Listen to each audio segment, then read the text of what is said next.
حضرت زینب رضی اللہ تعالی عنہا بنت رسول اللہ صلی اللہ تعالی علیہ وآلہ وصحابہ وسلم رات کے اندھیرے میں جب مکہ سے روانہ ہوئی تو آپ رضی اللہ تعالی عنہا کا تعاقب ہونا شروع ہوا۔ جیسے ہی آپ پہاڑ کے گہرائی میں گئے تو اسی وقت بسم اللہ الرحمن الرحیم السلام علیکم ورحمۃ اللہ۔ محترم ناظرین، ایک بادشاہ کا ایک کاہن جادوگر تھا جو اس کے لیے کہانت کرتا تھا۔ ایک دن اس کاہن نے کہا، مجھے ایک ذہین و فتین بچہ دو تاکہ میں اسے علم سکھاؤں۔ مجھے خطرہ ہے کہ کہیں میرے مرنے کے بعد میرا یہ علم ختم نہ ہو جائے اور تم میں سے کوئی ایک بھی ایسا شخص نہ رہے جو اس علم سے آشنا ہو۔ انہوں نے اس کے لیے ایک ذہین لڑکا متعین کیا اور اسے حکم دیا کہ وہ اس کاہن کے پاس کہانت سیکھنے جایا کرے۔ وہ لڑکا حصول علم کے لیے کاہن کے پاس جانے لگا۔ اس کے راستہ میں ایک گرجا تھا جس میں ایک راہب اقامت گزیں تھا۔ لڑکا جب بھی اس راہب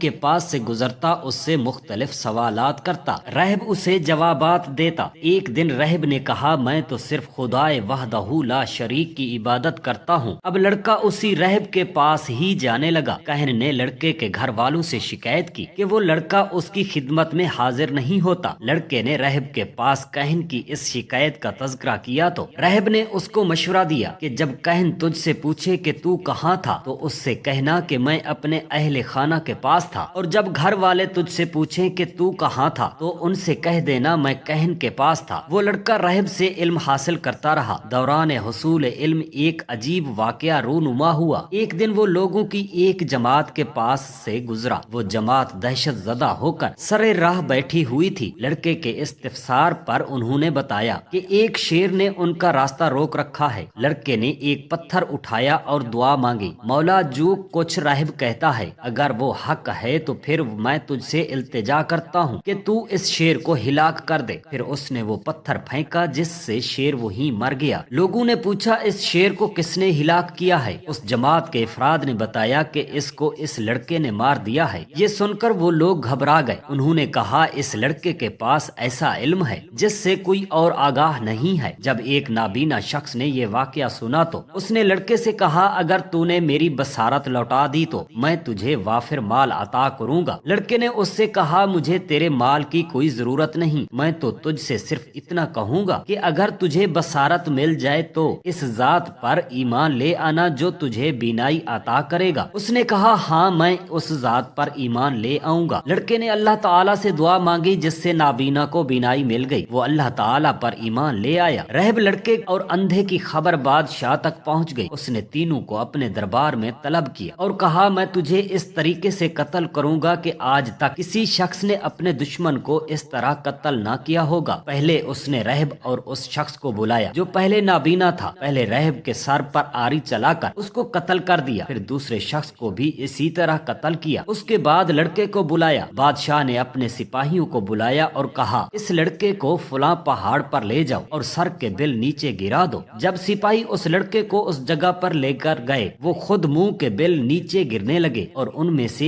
ایک بھی زندہ نہ بچ سکا۔ لڑکا دوبارہ بادشاہ کے دربار میں پہنچ گیا۔ بادشاہ نے اپنے سپاہیوں کو حکم دیا، اب اس لڑکے کو سمندر میں پھینکاؤ۔ سپاہی اسے لے کر سمندر کی طرف گئے اور اس لڑکے کو سمندر میں پھینکنے لگے، لیکن وہ خود سمندر میں ڈوب کر ہلاک ہو گئے۔ لڑکا پھر بھی زندہ رہا۔ وہ دوبارہ بادشاہ کے پاس آیا۔ اس نے بادشاہ سے کہا، جب تو مجھے مغلوب کر کے مجھ پر تیر اندازی نہیں کرے گا اس وقت تک تو مجھے ہلاک نہیں کر سکے گا، لیکن شرط یہ ہے کہ تو جب بھی تیر چلائے تو بسم اللہ رب ھذا الغلام، اللہ کے نام سے شروع جو اس لڑکے کا رب ہے۔ بادشاہ نے اس لڑکے کو لٹکا دینے کا حکم دیا، پھر اس پر تیر اندازی شروع کی۔ وہ جب بھی تیر پھینکتا تو کہتا، بسم اللہ رب ھذا الغلام۔ لڑکے نے اپنے کندھے پر ہاتھ رکھا اور جان جان آفرین کے سپرد کر دی۔ لوگوں نے یہ منظر دیکھ کر کہا، اس لڑکے کے پاس ایسا علم تھا جس سے کوئی اور شخص آگاہ نہیں تھا۔ ہم اس لڑکے کے رب پر ایمان لاتے ہیں۔ بادشاہ سے کہا گیا، اے بادشاہ، جب صرف 3 آدمیوں نے تیری مخالفت کی تھی تو گھبرا گیا، اب سارے لوگ تیرے مخالف ہو گئے ہیں۔ بادشاہ نے خندق کھدوائی، اس کو لکڑیوں اور آگ سے بھر دیا، پھر لوگوں کو جمع کیا اور کہنے لگا، جو شخص اپنے گناہ سے رجوع کرے گا ہم اس کو چھوڑ دیں گے، اور جس نے اس مذہب کو ترک نہ کیا ہم اس کو اس آگ میں پھینک دیں گے۔ اس نے لوگوں کو آگ میں پھینکنا شروع کیا۔ مذکورہ بالا آیت مبارکہ اس واقعہ کے متعلق متعلق ہے۔ پھر اس لڑکے کو دفن کر دیا گیا۔ روایت کیا جاتا ہے کہ اس کو حضرت عمر رضی اللہ تعالی عنہ کے دور خلافت میں نکالا گیا، اس کا ہاتھ ابھی تک اس کے کندھے پر ہی تھا۔ امام ترمذی رحمۃ اللہ علیہ نے اس واقعہ کو محمد بن غیلان سے اور امام مسلم رحمۃ اللہ علیہ نے ہداب بن خالد سے روایت کیا ہے۔ امام مسلم رحمۃ اللہ علیہ کی بیان کردہ روایت میں ہے کہ وہ نابینا جس کو بصارت ملی تھی بادشاہ کا ساتھی تھا۔ جب بادشاہ حسب معمول اپنے دوست کے پاس بیٹھا تو اس سے پوچھنے لگا تجھے بینائی کس نے عطا کی؟ اس نے کہا میرے رب نے، میری بصارت لوٹا دی ہے۔ بادشاہ نے پوچھا کیا میرے علاوہ تیرا اور بھی کوئی رب ہے؟ اس کے دوست نے کہا اللہ تعالی میرا اور تیرا دونوں کا رب ہے۔ بادشاہ نے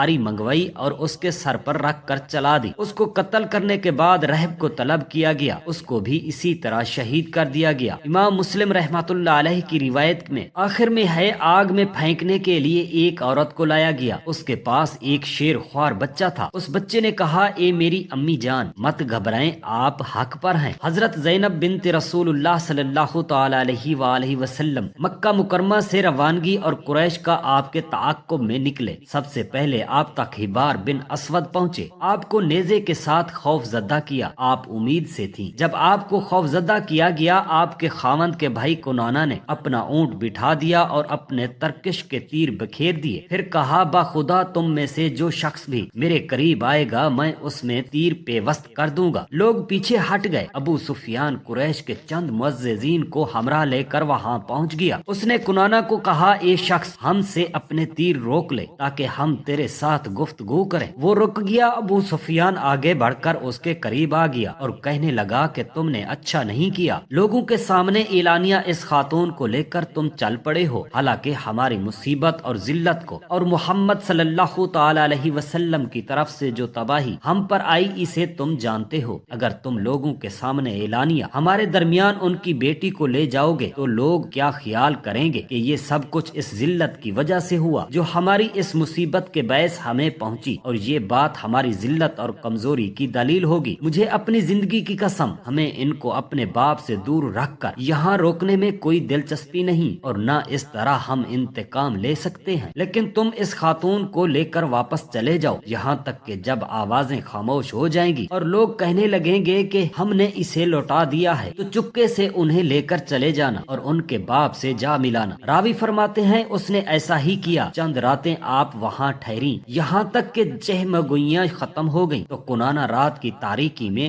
آپ کو ہمراہ لے کر روانہ ہو گیا، یہاں تک کہ آپ کو حضرت زید بن حارثہ اور ان کے ساتھی کے حوالے کر دیا۔ وہ دونوں آپ کو ہمراہ لے کر رسول خدا صلی اللہ تعالی علیہ وآلہ وسلم کی خدمت اقدس میں پہنچ گئے۔ مسلمانوں کا ابو العاص کے مال تجارت غلبہ اور حضرت زینب رضی اللہ تعالی عنہا کی پناہ۔ علامہ ابن اسحاق فرماتے ہیں ابو العاص مکہ مکرمہ میں مقیم رہا اور حضرت زینب رضی اللہ تعالی عنہا مدینہ منورہ میں رسول خدا صلی اللہ تعالی علیہ وآلہ وسلم کے پاس سکونت پذیر ہیں۔ اسلام نے ان دونوں کے درمیان جدائی ڈال دی تھی، یہاں تک کہ فتح مکہ سے کچھ عرصہ پہلے ابو العاص تجارت کے لیے ملک شام روانہ ہو گیا۔ وہ بڑا قابل اعتماد آدمی تھا، اس کے پاس اپنا مال بھی تھا اور قریش کے کچھ لوگوں کا سرمایہ بھی تھا جو انہوں نے اسے تجارت کی غرض سے دیا تھا۔ جب وہ اپنی تجارت سے فارغ ہوا اور واپسی کا سفر شروع کیا تو رسول خدا صلی اللہ تعالی علیہ وآلہ وسلم کے روانہ کیے ہوئے ایک لشکر سے اس کی مڈ بھیڑ ہو گئی۔ مسلمانوں نے اس کا مال و اسباب تو اس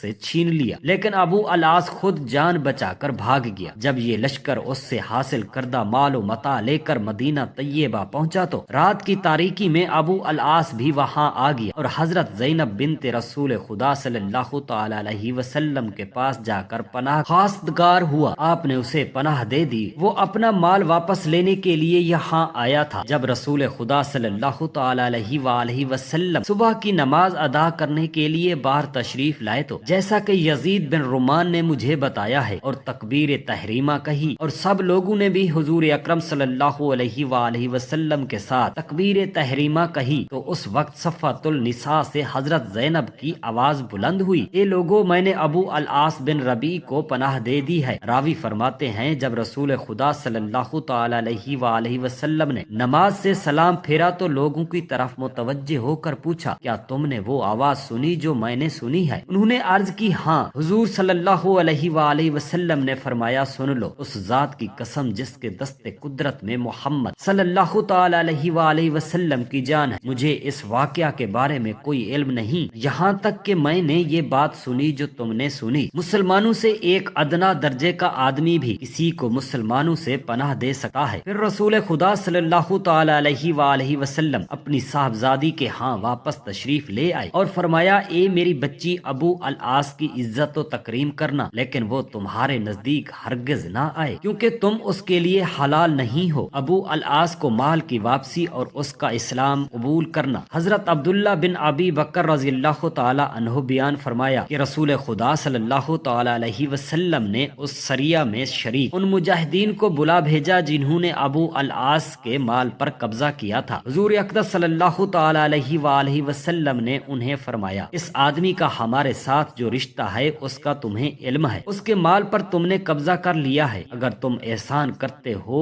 اس کا مال اس کو لوٹا دو تو ہمیں تمہارا یہ عمل بہت پسند ہوگا، اور اگر تم آمادہ نہ ہو تو یہ مال جو اللہ تعالیٰ نے تمہیں بطور غنیمت بخشا ہے تم اس کے زیادہ حقدار ہو۔ سب نے عرض کی، یا رسول اللہ صلی اللہ علیہ وآلہ وسلم، ہم یہ اموال اس کو لوٹانے کے لیے تیار ہیں۔ چنانچہ انہوں نے وہ سارا مال اسے لوٹا دیا، حتیٰ کہ کوئی شخص ڈول لا رہا تھا اور کوئی بسیدہ مشکیزہ اور چمڑے کا لوٹا لا رہا تھا۔ الغرض انہوں نے ابو العاص کا سارا مال لوٹا دیا اور اس میں سے کوئی چیز گم نہ تھی۔ اس کے بعد ابو العاص ان مال کو لے کر مکہ واپس آیا اور قریش کے ہر صاحب مال کو اس کا مال لوٹا دیا، اور جتنا سرمایہ کسی نے لگایا تھا اس کا حصہ اصل زر بما نفع اس تک پہنچا دیا۔ اس کے بعد اس نے اعلان کیا، اے گروہ قریش، کیا کسی کا کوئی مال میرے پاس رہ گیا ہے جو اس نے نہ لیا ہو؟ سب نے کہا، نہیں، اللہ تجھے جزائے خیر دے، بے شک ہم نے تجھے حقوق کو بحسن و خوبی ادا کرنے والا اور کریم النفس پایا ہے۔ ابو العاص نے اعلان کر دیا، لو سنو، اب میں گواہی دیتا ہوں کہ اللہ تعالیٰ کے سوا